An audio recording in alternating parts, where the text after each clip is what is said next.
Старинные кувшины, посуда, предметы утвари. Каждый предмет в доме семьи Гиясовых дорог хозяевам. Их домашний музей работает уже 30 лет. Семья вернулась в Крым в 1989 году и поселилась в Искикареме, в старом крымско-татарском доме.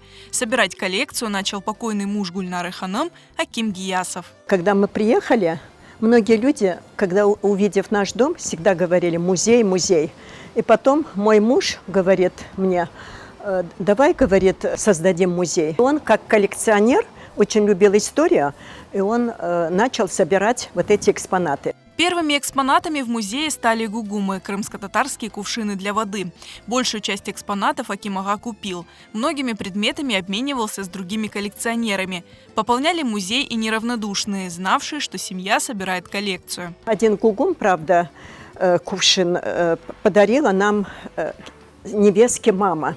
Это ее бабушка отсюда, когда уезжала со Старого Крыма во время депортации, увезла этот гугум, а потом оттуда привезла сюда. И вот она, невестке мама уже, когда бабушка умерла, мама нам подарила кувшин нам для музея. Сейчас в коллекции музея Салхат сотни предметов, относящихся к разным эпохам и народам. Это и музыкальные инструменты, и предметы быта. Самые старые экспонаты, по словам Гульнары Гиясовой, это топоры, а также старинные монеты. Особое место занимают крымско-татарские экспонаты.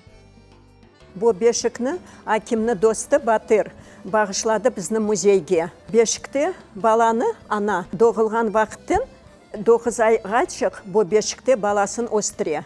И мына более өзі бешікні аяғыман качала, в общем, и қолларыман башқа иш япайды. Я біші орып отырайды.